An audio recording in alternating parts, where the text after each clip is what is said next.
Dọn hết cái nhà đi chưa hả? Gần rồi. Trời ơi, vậy thôi để bản bán nhà luôn đi. Nói cho nhà mình biết là mình đi đâu vậy? Hello mọi người. Hôm nay tụi em đi chơi, đi camping ở một cái chỗ rất là dễ thương, nó tên là Castle Fort. Năm ngoái đi rồi mà chưa có cơ hội được ở lại ở đó. Nhưng mà năm nay hên quá book được, cho nên là năm nay tụi em ngủ lại ngay tại bên kế bên cái thác luôn. Cái chỗ cam rao đó khó book ghê lắm. Tối hôm qua mới book được lúc 2 giờ sáng á. Cho nên bây giờ em đi. Mời mọi người đi với tụi em nha.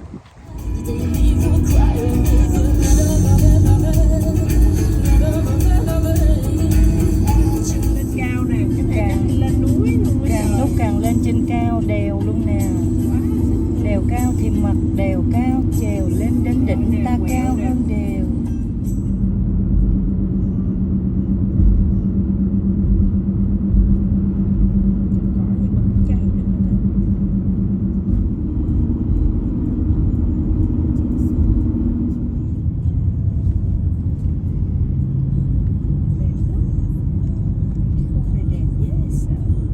Dạ, có cần câu là câu ha. Nó cho câu mà bé.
Bây giờ My đi tìm chỗ My tắm. Có hoa đẹp lắm chứ. Hả? My biết mà, My biết hoa không mà.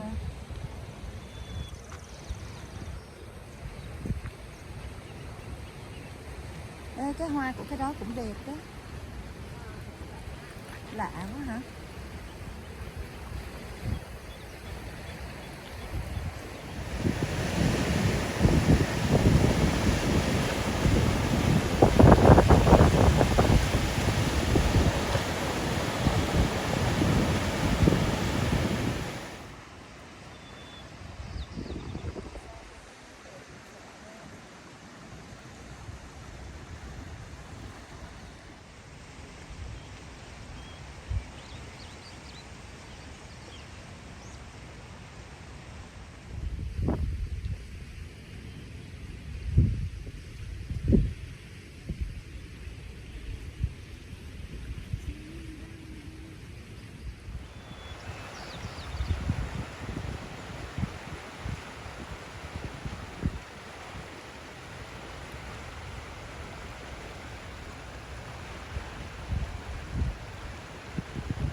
Medium.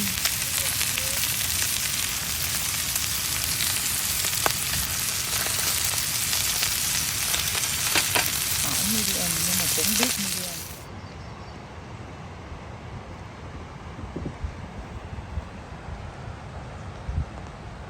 Sầu riêng không biết. Tí vô mổ nha, mi không có mổ đâu.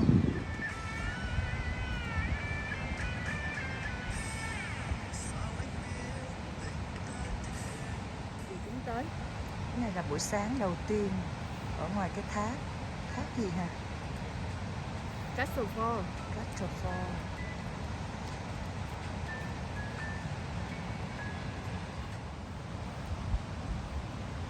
Ở đây thì tiếng hát nghe sướng nhưng mà lại ít tiếng chim hơn cái chỗ ở El Island. El Island á, thức dậy là có nói chim nó hót rộn rã luôn.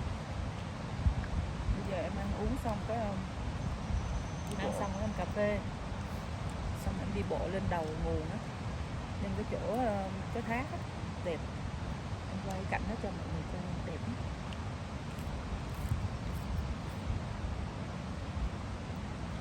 Mình cũng xuống đây mình quay cái chỗ ngay sau lưng mình trước. Ừ. Năm ngoái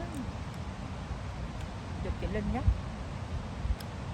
Linh chỉ cho biết nhiều cái. Nói chung tụi em cũng phải học hỏi thôi. Cái gì ai đi trước rồi biết trước rồi thì mình hỏi mấy chị chỉ cho mình mằn mò tới. Em thì không có lái xe mà đi đâu em cũng đi, có người chở là em đi.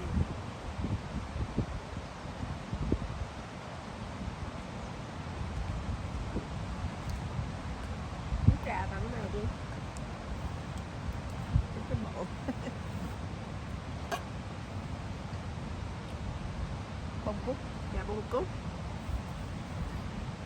Chơi mà chuẩn bị uống chu đáo.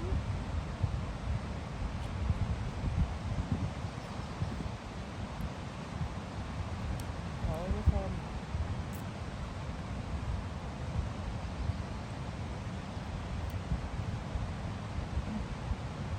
Ăn không hết nổi, bò bự quá.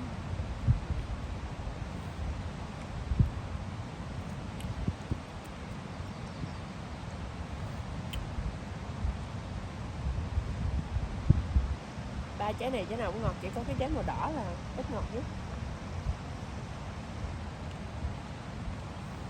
Đúng rồi, Không ngọt. nó bóp tay luôn không? Bacon.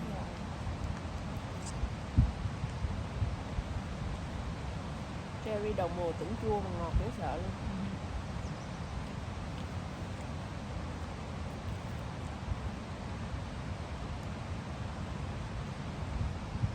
Blueberry cũng ngọt. Biết sao á? Ngủ qua đêm đây, sáng ngủ dậy cái hai đứa móm dễ sợ lắm á, tại sao? Đói quá móm ngọt, nhìn móm mỏ.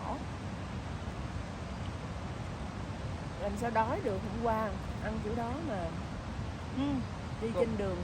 Vẫn bị đói. Trời ơi, em mua 20 cái cánh gà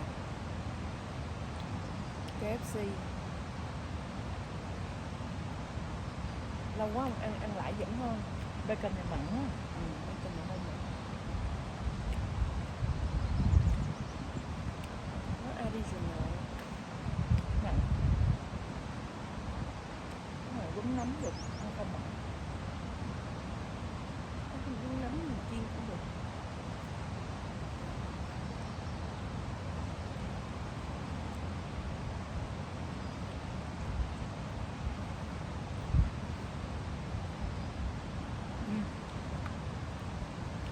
Đấy, nổi. Để ăn cái cây.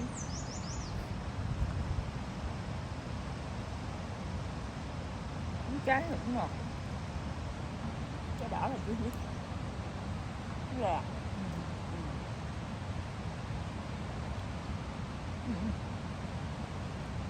Ngọt. Cái gì cũng ngon. Ngọt này. Hết miếng này.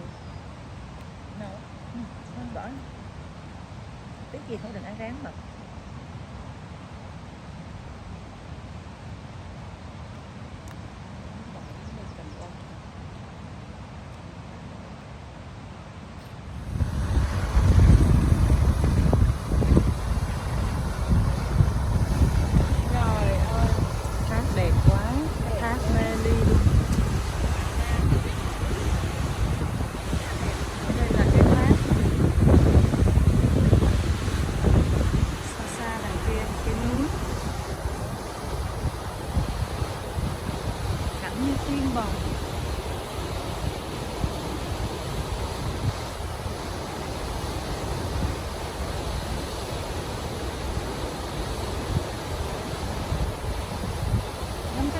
Xỉ quá.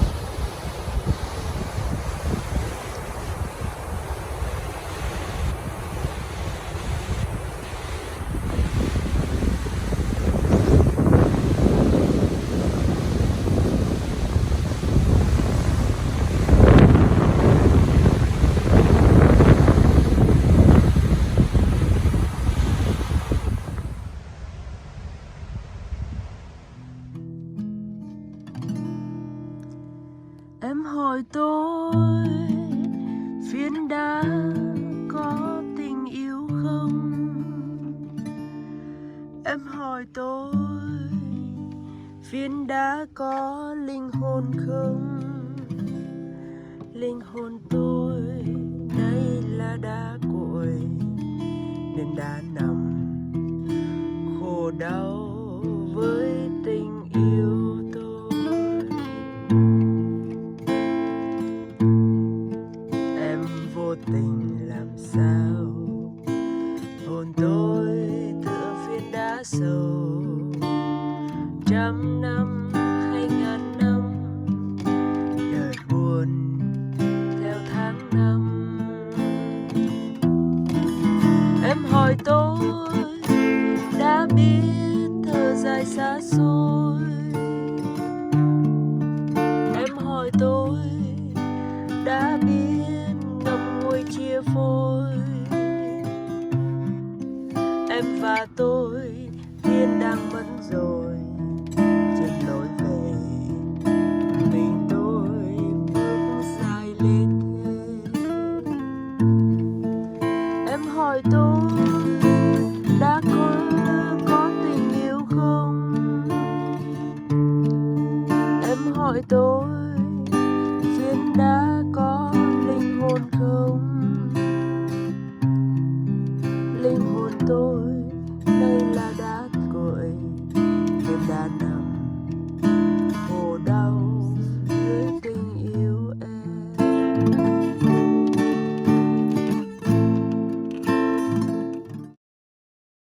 Em đã như một cơn gió xuyên qua màn đêm và đến bên dòng thác Castle Fall. Đại gia đình hãy cùng chị em Tấm Cám khám phá nơi đây nhé. Bye bye.